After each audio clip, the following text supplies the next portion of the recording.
GST নিয়ে মনে রাখবেন যেটা হয়েছে, সেন্ট্রাল গভর্নমেন্টের কোনো ক্রেডিট নেই।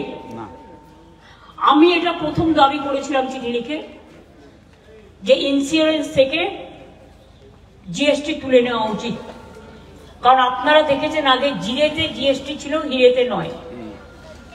এবং অনেক সামান্য ওষুধ, জীবনদায়ী ওষুধ এবং ছোট্ট ছোট্ট জিনিস, এবং আপনারা জানেন সেন্ট্রাল গভর্নমেন্টের 1 পয়সাও এর জন্য খরচ হয়নি।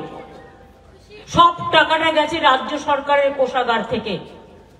ক্রেডিট নিচ্ছে একজন আর আত্মনির্ভরতার কথা বলছেন, টাকাটা দেবেন তো?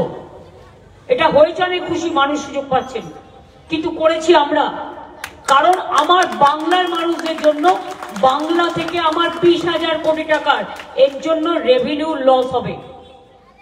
যারা প্রচার করছেন টাকাটা দেবেন তো বাংলাকে, 100 দিনের কাজ বন্ধ, আবাসের টাকা বন্ধ, রাস্তার টাকা বন্ধ, জলস্বপ্নের টাকা বন্ধ, সর্বশিক্ষা অভিযানের টাকা বন্ধ, আবার 20,000 কোটি টাকা রেভিনিউ লস হয়ে গেল। সংসারটা চালাবো কোথার থেকে?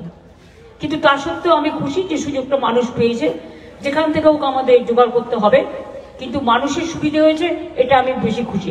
কিন্তু এর জন্য দিল্লির সরকারের কোনো কৃতিত্ব নেই বা কোনো পার্টির কোনো কৃতিত্ব নেই, এটার জন্য রাজ্য সরকারের টাকা গেছে। ডাবল ইঞ্জিন সরকার তো টাকা পাবে ঘুরিয়ে, কিন্তু এটার জন্য কোনো কম্পেনসেশন দেওয়া হয়নি। এটা আমাদের জিএসটি থেকে কাটা হয়েছে, এটা মাথায় রাখবেন।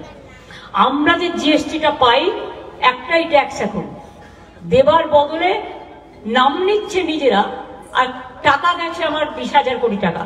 আমি একটা অ্যাড করে বলে দেবো, কাগজেও বেরোবেন, দেখে নেবেন, ওটা আমি বলেছি দিতে।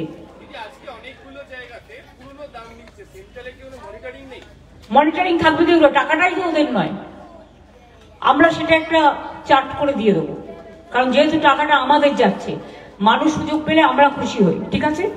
এটা মানবিকতার কাজ।